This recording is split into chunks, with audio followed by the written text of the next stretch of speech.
Hello，大家好，歡迎你收睇今集嘅奮鬥爸 B。咁今集主題係啲乜？我哋去邊睇睇？就係呢一個啦。今日講到相處原則咧嘅第三部分，咁咧就係用配偶愛嘅語言咧係去愛對方。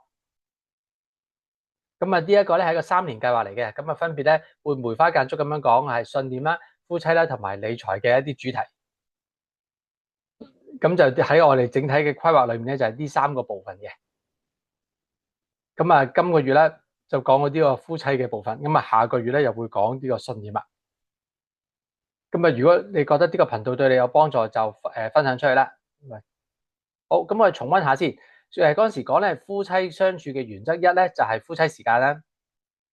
咁啊而另外亦都提及過咧，相處原則2咧就係10點鐘規則，10點後咧就唔好講正經嘢啦。咁啊，避免呢個爭拗。咁啊，如果咪贏嗰場交咧，就輸咗頭家啦。咁啊，朝頭早再講翻嘅時候咧，就好好多。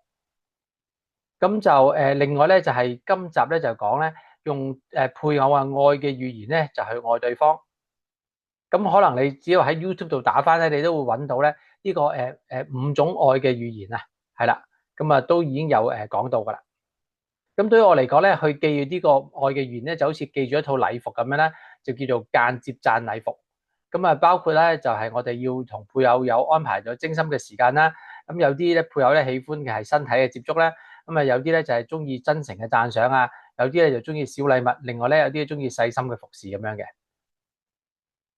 好啦，咁樣咧就而咧我初頭係第一次去接觸嘅時候咧，就係上呢個美滿婚姻課程啊，聽咧講咧呢個第7課裏面咧就係講呢個愛咧係要去付諸行動嘅。咁啊佢咧當中咧有一個嘅練習咧就係要我哋做咧，先排咗自己愛嘅語言嘅優次啦，跟住就估下配偶咧愛嘅語言優次係啲乜嘢嘢。咁啊其實我哋呢個練習咧都即係我哋重溫過夫妻課程啊嘛。咁其實咧都試過唔同嘅，即係做過幾次噶啦。咁啊，隨住人生嘅唔同階段咧，其實優次咧都會有啲改變嘅。咁但係個重點就係咧，我哋要用對方愛嘅語言嘅優次咧，係愛對方，就唔係自己愛嘅語言嘅優次。咁我做一個比喻啦，即係譬如一隻牛同一隻公雞，係咪？咁牛中意食草啊，咁啊公雞好中意食蟲啦，咁樣樣嚇。咁佢哋咧兩個咧係即係好朋友嘅時候咧，咁佢哋咧就互相咧係去即係交換下嘢食啊嚇，咁樣樣咧就係去諗住咧將自己最想即係最好食嘅嘢咧係同人哋交換。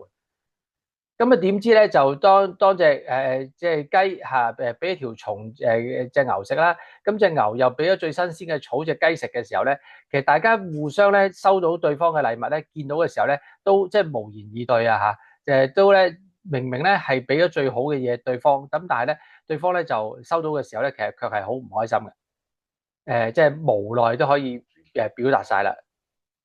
咁樣所以我哋要用配偶愛嘅語言去愛對方啦。咁需要主動行出第一步啊！咁因為我哋主動去行出第一步嘅時候咧，其實就好似我哋喺呢個能力圈裏面，能夠咧即係將呢個能力擺喺我哋，即係呢個係我哋可以做到嘅嘢啊嘛。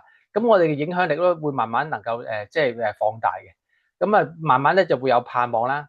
但係調翻轉頭，當我哋期望咧就係即係配偶係能夠用愛嘅語言係去愛我哋嘅話咧。即係等待配偶用自己愛語言去愛咧，咁樣咧，其實咧慢慢咧，即係呢個唔係我哋能力範圍可以做到嘅嘢啊嘛，咁樣咧就變咗咧，其實我哋係會越嚟越慢慢越嚟越失望咁樣樣。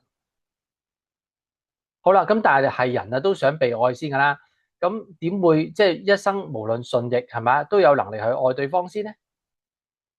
咁我相信咧，就因為我們愛，因為神先愛我們。咁即係咧，另外啦，即係亦都有曾經有講啦，咩係什麼是愛咧？係咪？咁愛是恆久忍耐，又有恩慈啦。咁我覺得有個弟兄咧就分享，其實咧我哋唔係要忍耐，我哋係要接納。咁啊，我哋都一路即係呢個對於我嚟講咧，都一生嘅操練啊嚇，恆久去接納對方咁樣樣。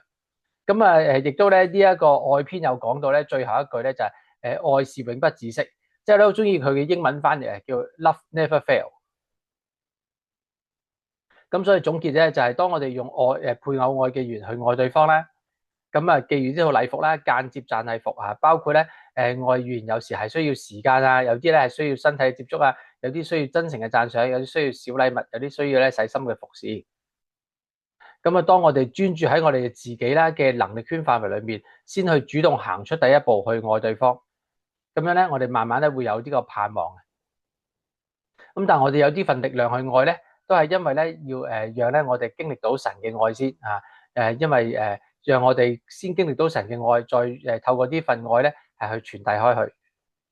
咁如果你覺得呢條片對你有幫助，俾個like 啦，想同我哋即係互動嘅話咧，就留言分享。覺得幫其他人就分享出去啦。咁並且咧就係可以即係想收到啲我哋爸爸遇到話題咧，就即係訂我哋呢個頻道啦。咁啊，即係鼓勵大家，咁啊堅持到底，實有嘢睇。再見，拜拜。